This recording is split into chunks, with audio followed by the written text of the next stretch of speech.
This episode originally aired as a part of my other podcast, Project Shadow. Over there, I have been doing world-building content for a while, and I'm currently moving it all over to this new podcast. New episodes will be appearing soon. I am currently making all of my old content, including Worldbuilding 101 and Worldbuilding 201, available on this podcast as Season 1 and Season 2 of Mythweaving. I hope you enjoy, and don't forget to have the fun. There's a change in the air, and I'm hoping that it's real. I hope that it's not just a passing fad or something that we're doing, that this isn't the cause of the moment, that we're actually going to face the systemic racism, barbarism, segregation, and genocide that we've done in the past and actually come to terms with it as a society and find a way to equitably and with justice and compassion to move forward. All that's happening as the backdrop as I'm working on the world building for a contemporary urban fantasy that takes place in the United States. Wow. Yeah. It's kind of thrown me for a loop. And for those of you who are joining me in World Anvil's World Building Summer Camp in July, let's talk about how we build a world as our own world is changing so rapidly and inviting us to ask so many questions we've never asked before on today's episode of Project Shadow. Can you hear me? I have something to say.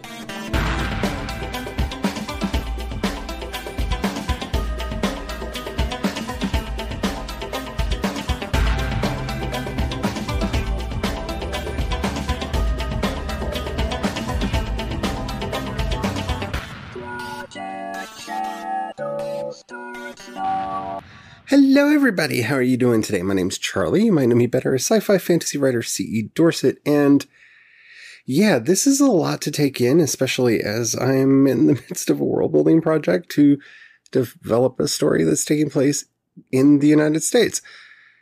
And I have made some decisions, and I want to start there.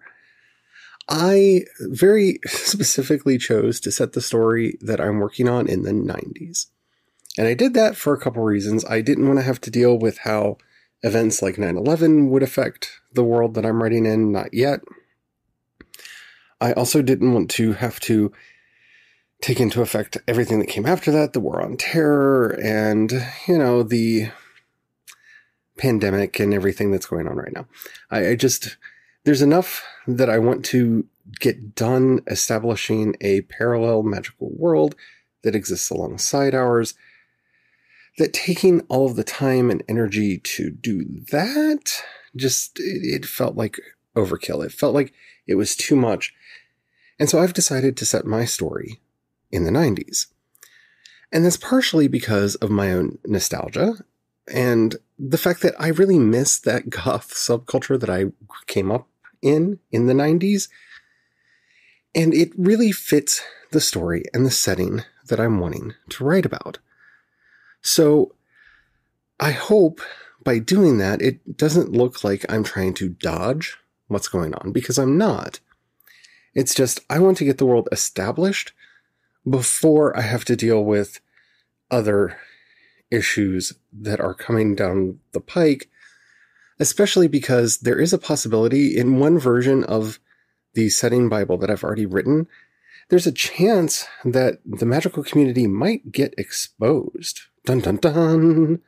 And if that happens, that's going to take me much stronger in the world of alternate history. So, yeah, I've made my decision. I'm ready to do this. The story is set in the 90s. Now let's start developing the races and cultures and ethnicities of this other world.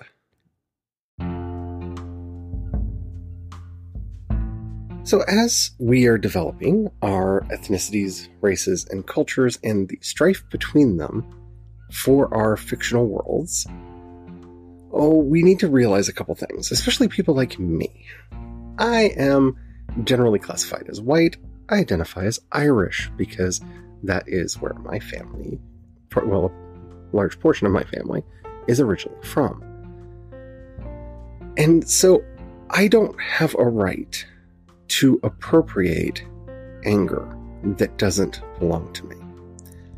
I don't have a right to take on the anger of an oppressed minority that I do not belong to, which is one of the reasons why my stories deal a lot more with LGBTQ subjects than racial subjects. But that's something I can't avoid in this story for two reasons. It takes place in the United States, and there are various different magical races and ethnicities that do have conflicts. So the first thing I have to do is remember to write from a confessional place and not to take on the anger and outrage of other people's stories. That's not mine to tell. But at the same time, I cannot ignore those outrages. But I have to approach them honestly from the place that I'm coming from the voice that I have, and from the perspective that I have to offer. Writing allows me to put myself into the mind of someone else, but it does not give me the right to take stories and anger from others.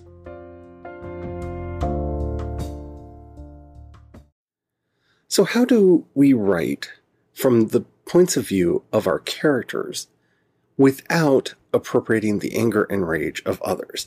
This is something that I know I'm not going to be perfect on, and I am not expecting you all to be perfect on either. But what's important is to write with the voice of that character, from that community, understanding their culture. This is what sensitivity readers are for, should that be necessary. It's one of the reasons why I have, at this point, decided to shelve some of the ideas that I had for some of the Native American characters in the book, because I'm having a difficult time getting access to information about the nation and tribe that lives in the area, and I don't want to do anything harmful. And that's the main thing that we have to just take to heart. We need to do no harm. As long as we're at least trying to do that, we have our hearts in the right place, that puts us on firm footing moving forward. But we do have to understand that just because we're trying to do the right thing doesn't mean we actually are. But be honest from the characters' perspectives. Be honest from the world's perspective. And do your best to write characters that have a life of their own, that feel honest and aren't just there either as a token character or as a mouthpiece for a political or personal or ideological perspective that you feel should be represented in the story.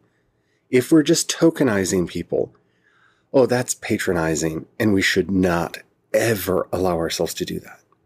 Try to be honest, open, and let your characters speak for themselves.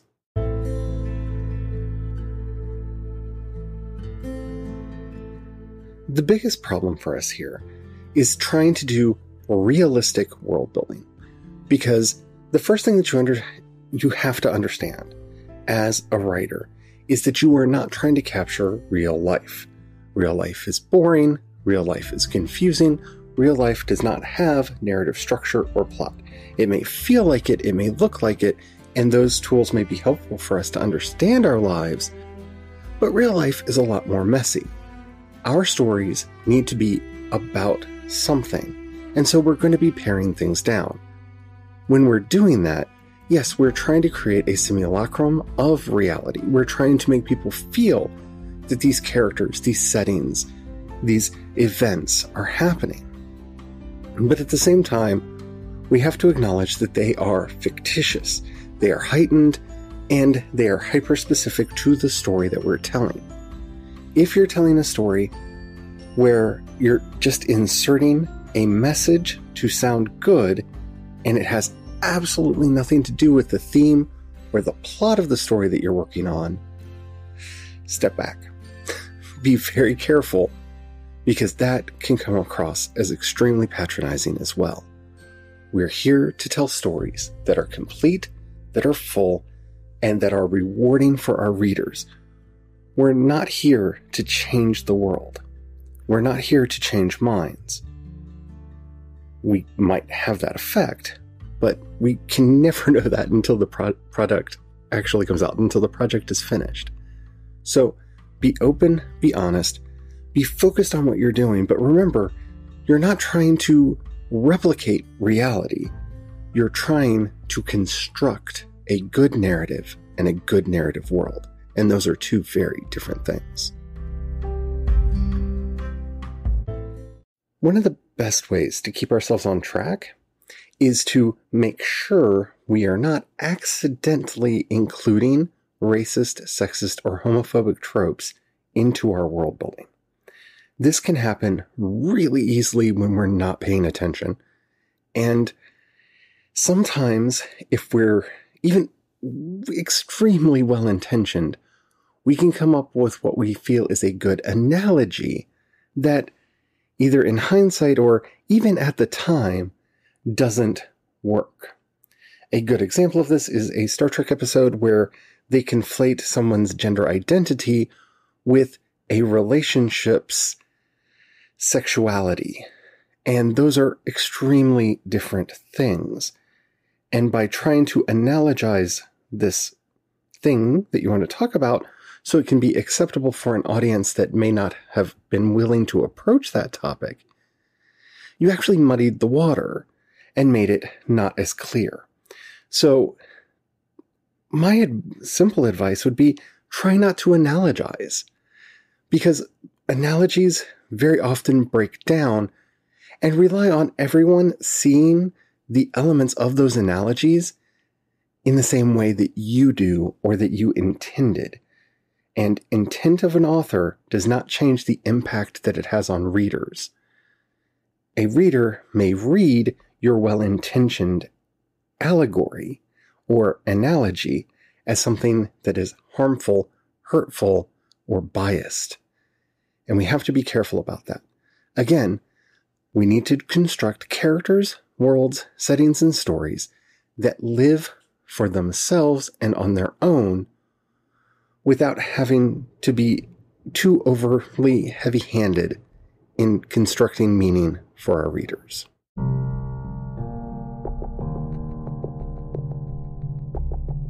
A very good example of this is J.K. Rowling's Harry Potter books.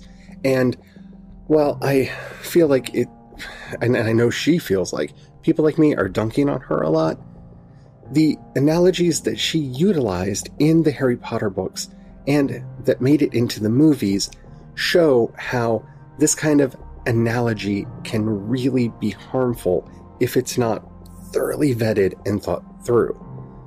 You see, Voldemort and the Death Eaters believe that purebloods, people who are naturally born with magic, are superior to muggles who are born without magic, or muggleborns who spontaneously have magic.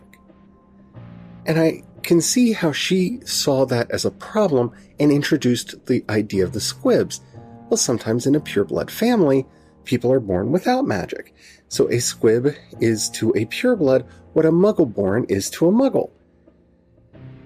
The problem is, in this racialization, we're saying some people are naturally magical, and the other people, well, every now and then one of them gets lucky and has magic.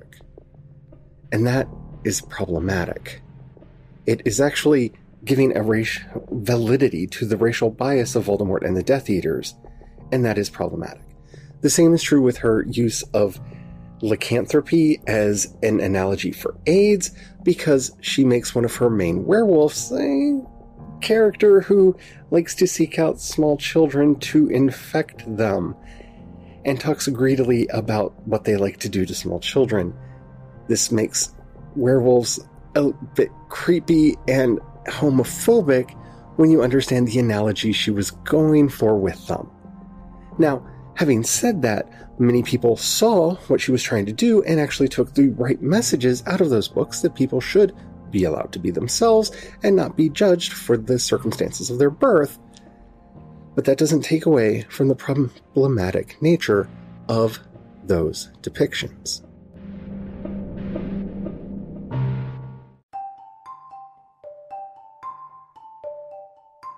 So what are we to do? My solution to this is a very simple maxim that I wish I could remember where I got it from. I've actually looked this quote up on a couple occasions, and I found it attributed to several different people. If you know who it is, please let me know. But seek perfection, knowing that you're never going to find it. That's what we have to do.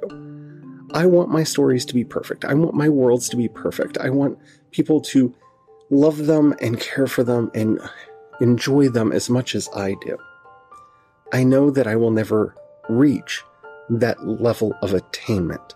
I will never have ideal perfection because I'm human and I exist in time.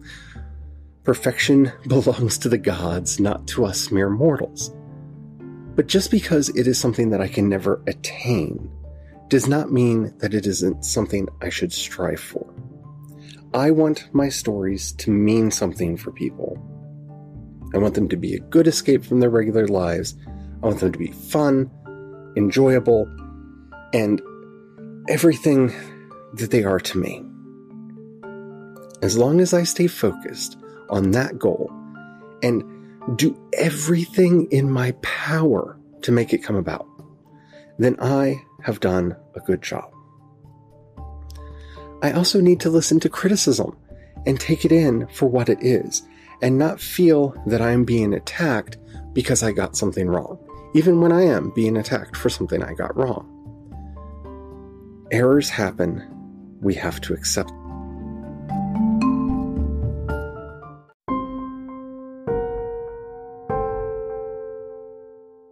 So, as I'm working on this world, I got an idea for a couple short stories that I could write.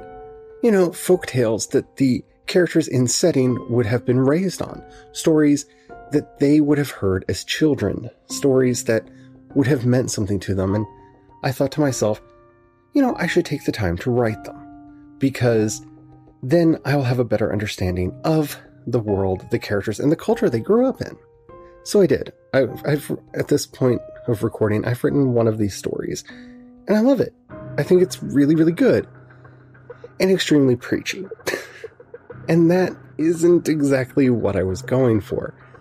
I don't want my setting to come across as preachy because, again, I want it to be fun, exciting, and an experience for people, not just me lecturing people.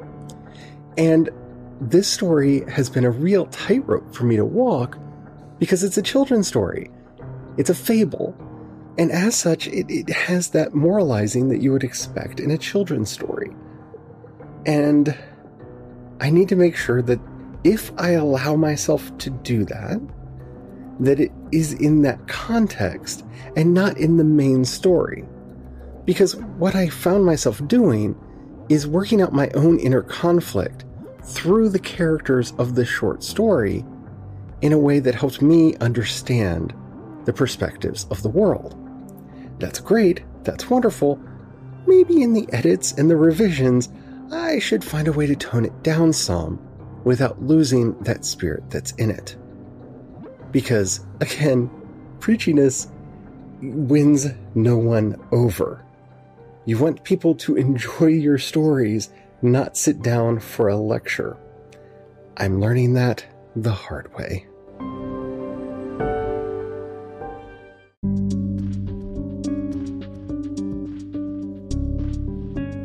At the same time, I have to be very careful because, like every other writer, I have an inner critic, a little voice in the back of my head that says, "Oh, you're wrong. You're so wrong. Nobody's going to like this. Why are you using those words? They're terrible. They're terrible." And in doing a story that I can see the flaws clearly in it, it makes that voice a little bit stronger and louder in the back of my head. But that doesn't mean I should listen to it, and it doesn't mean that I should give in to it. Because we are going to make mistakes. We are going to have problems. We can't be paralyzed for that, or by that. You see, if I didn't do something because I thought I would be wrong, one, I would never write science fiction, because I love physics. I love studying physics. I do not have a PhD in quantum mechanics. And I don't need one to write science fiction. Yes, I know from experience that people will read my science fiction and come back at me with this theory and that theory and this math and that math at how I'm wrong. And that's fine. I can either learn and adapt or just go, it's an alternate dimension that works a little bit differently because it's fiction and I'm allowed to do that. Risk being wrong for good reasons. Don't risk being wrong for the sake of being wrong. Look, if you're telling a good story, if you have compassion in your heart, if you're doing everything in your power to do no harm, move forward. Don't be afraid of making mistakes. Don't. That will only hold you back and accomplish nothing. The more voices we have, the better we are, the more enriched we are as a society. Don't silence yourself. Others will try to do that for you. And don't be afraid to say my favorite refrain. I say it all the time. I do. I don't know everything. I don't. You don't. None of us do. I'm going to make mistakes. You're going to make mistakes. I don't have the answers. And that, in and of itself, was the most liberating thing that went through my head as I'm working on this.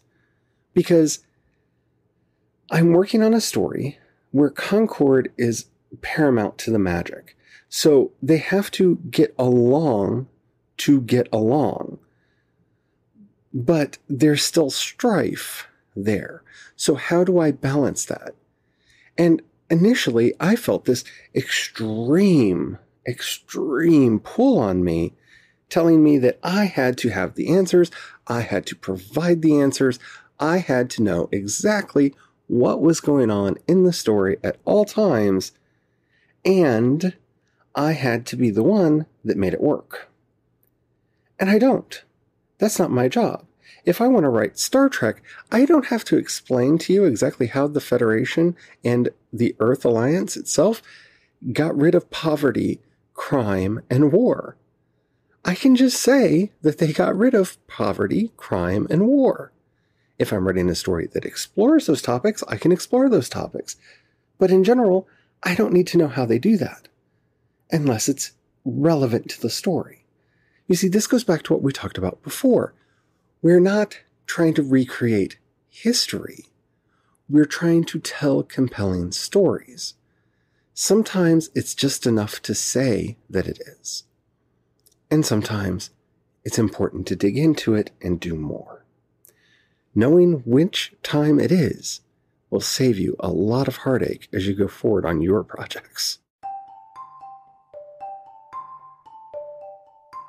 More than anything, we as writers, we as creatives, we as fans of fiction in all of its forms need more than ever to not be a part of the problem.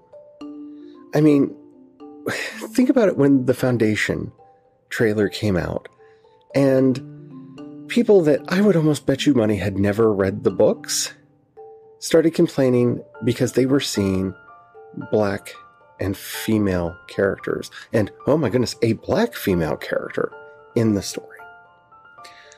Well, it's going to require adaptation. One, because I don't know if you've ever read Foundation, but it skips centuries, often, and with reckless abandon. And it's an ideas hero story, and the characters are very secondary to how the story works. See, the idea of psychohistory is all that mattered, and the actual characters are just playing their role to show how that idea plays out.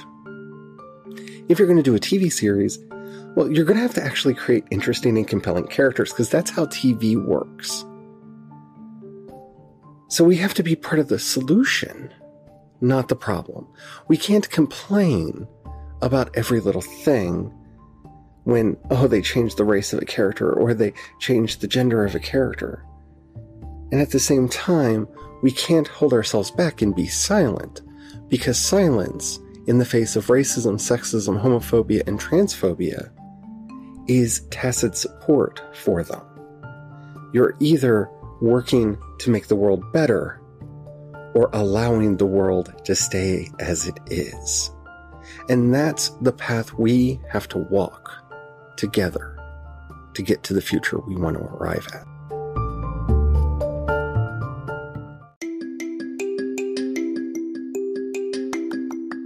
So write your story. Write your story. Write with your voice. Write with your abandon. Write what you want to write. Because that, more than anything, is what we need right now. That, more than anything, is the salve that will save us.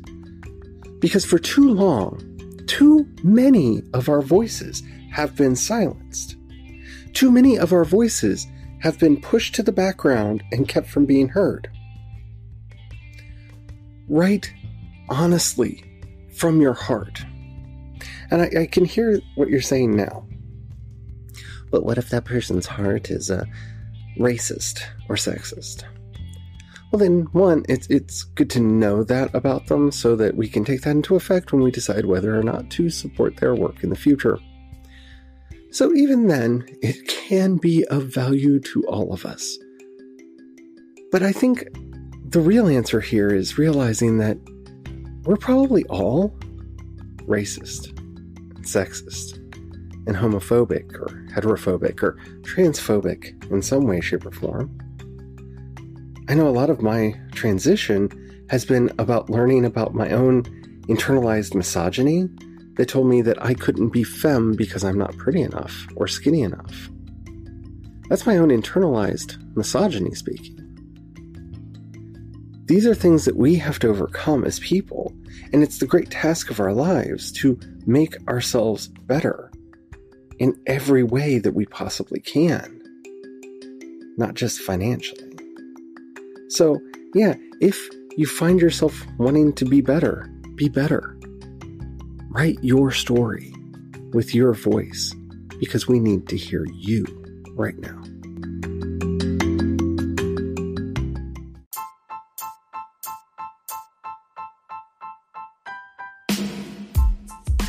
Don't be afraid.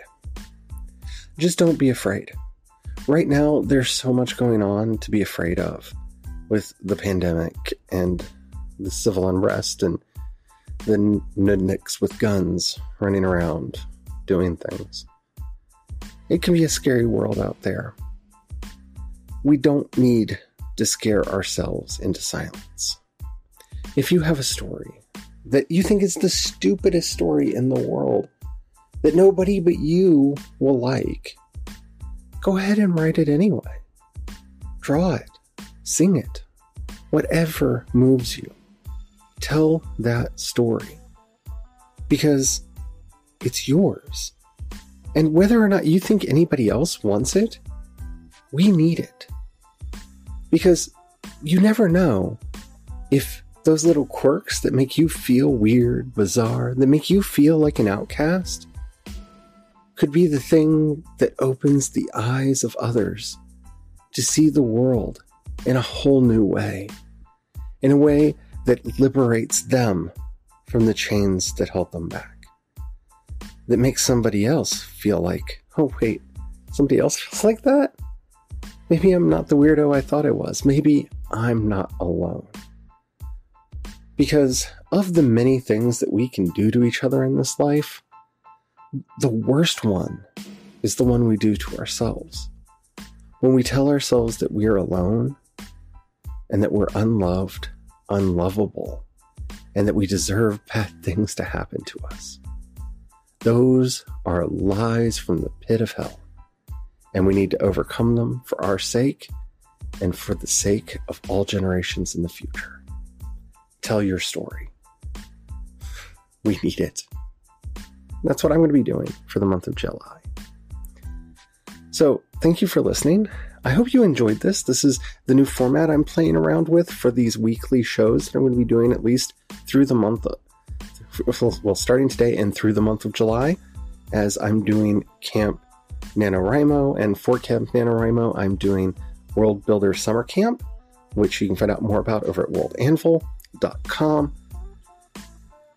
I'm playing around with format, and I would like to know what you think. And down in the show notes, you'll find a link to the voice message system. Keep it short, keep it clean, but let me know any feedback, any topics you'd like to hear discussed in the show, any questions, any comments at all. I would love to hear from you. You can also hit me up on social media. I'm C. Dorset on both Twitter and Instagram, and you can find links to everything that I do, including the world that I'm building, over at projectshadow.com. There are also links in the show notes. I'm building up Dragons at Night right now and having a blast doing it.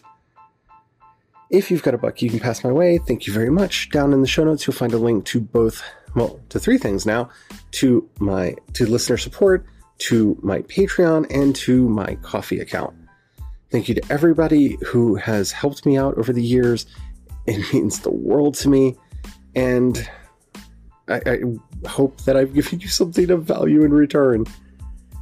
If you don't have any money right now, or you don't feel like giving, that's perfectly all right. But if you know of anybody you think would like anything that I do, please share it with them.